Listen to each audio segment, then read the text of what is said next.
Dans la Bible, il y a ce verset qui dit « Voici, la Vierge sera enceinte, elle enfantera un fils, et on lui donnera le nom d'Emmanuel. » Ce verset, il a d'abord été écrit dans le livre du prophète Isaïe. Plus tard, il s'est accompli.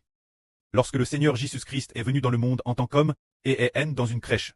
Voyons ce que Dieu voulait dire par elle. L'époque, c'était l'époque du roi Akaz. Se dire l'époque du roi Achaz de Juda. Cette époque, le roi Akaz adorait des idoles, abandonnant Dieu, et tout le royaume de Juda a abandonné Dieu. Bien esser le royaume d'Israël au nord. Nen, parlons madame pas. Madame le royaume de Juda au sud, avait abandonné Dieu. Alors, le prophète Isaïe de l'époque vint trouver le roi Akaz et lui dit « Roi Akaz, tu dois consulter Dieu. Tu ne dois pas consulter d'autres dieux, tu dois consulter Dieu. Que veux-tu lui demander? Dieu te donnera un signe. Dieu te le dira. Consulte Dieu. Roi, consulte Dieu. » Mais le roi répondit « Je ne demanderai rien, Jéhovah. Je ne tenterai pas, Jéhovah. Et je ne consulterai pas, Jéhovah. » Alors pourquoi ce roi ne voulait-il pas consulter Jéhovah? Parce qu'il ne considérait pas Jéhovah comme son Dieu. Il prenait d'autres dieux pour son Dieu. Alors, Achaz. Alors le prophète Isaïe dit ceci. Écoutez donc, maison de David, est-ce trop peu pour vous de lasser la patience des hommes, que vous lassiez encore celle de mon Dieu? C'est pourquoi le Seigneur lui-même vous donnera un signe. Voici, la Vierge sera enceinte, elle enfantera un fils, et elle lui donnera le nom d'Emmanuel. C'est ainsi, la Vierge sera enceinte et enfantera un fils, et on lui donnera le nom d'Emmanuel. C'est partir de là que cette histoire est venue, mais qu'est-ce que cela signifie? C'est parce que la maison de David, dans l'Ancien Testament, le roi Akaz est un descendant de David, les rois de la maison de David avaient déjà abandonné Dieu. Ils avaient dit cause Dieu, un grand goth pour leur reine.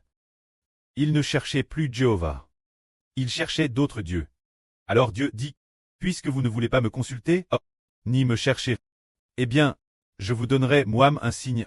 La Vierge sera enceinte, elle enfantera un fils, et on lui donnera le nom d'Emmanuel, ce qui signifie, vous ne me consultez pas, soit. Mais, l'avenir une Vierge sera certainement enceinte et enfantera un fils. Ce fils, lui et ses descendants me consulteront assurément.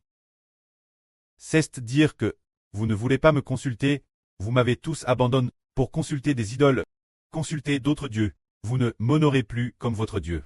Vous ne voulez plus de moi comme votre Dieu. Bien. Vous me lassez tellement. Eh bien, je vais vous donner un signe. L'avenir une Vierge sera enceinte et enfantera un fils. Après la naissance de ce fils me consultera assurément. Ce fils et les descendants de ce fils me chercheront pour toujours et jamais, contrairement aux descendants de David dans l'Ancien Testament, mais qui m'ont tous abandonné. C'est ainsi, nous comprenons tous l'Ancien Testament, Dieu de l'Ancien Testament. Dieu a fait de ce peuple d'Israël son peuple. Mais son peuple ne l'a pas consulte. Mais après trait arrive au Nouveau Testament. Tous les enfants appellent au nom du Seigneur Jésus-Christ. Ce fils naît d'une vierge. Les descendants de ce fils chercheront Jéhovah. C'est dire que le Seigneur Jésus est venu au monde pour appeler ses descendants.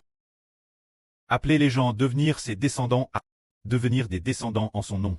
Ainsi de la Vierge qui connoit et enfante. Ce fils, les descendants de ce fils qui est serviront tous Jéhovah de tout leur cœur. Chercheront tous Jéhovah en toutes choses.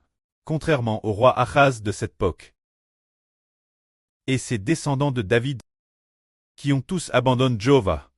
C'est pourquoi le Seigneur est venu au monde. C'est pour que les gens deviennent ses descendants.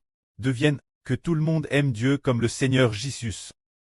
Le but de la venue du Seigneur Jésus au monde est de faire en sorte que tous doivent aimer le précleste comme lui. Il devient le preux de ceux qui sont rachés. Tous ceux qui sont rachés sont les enfants du Seigneur.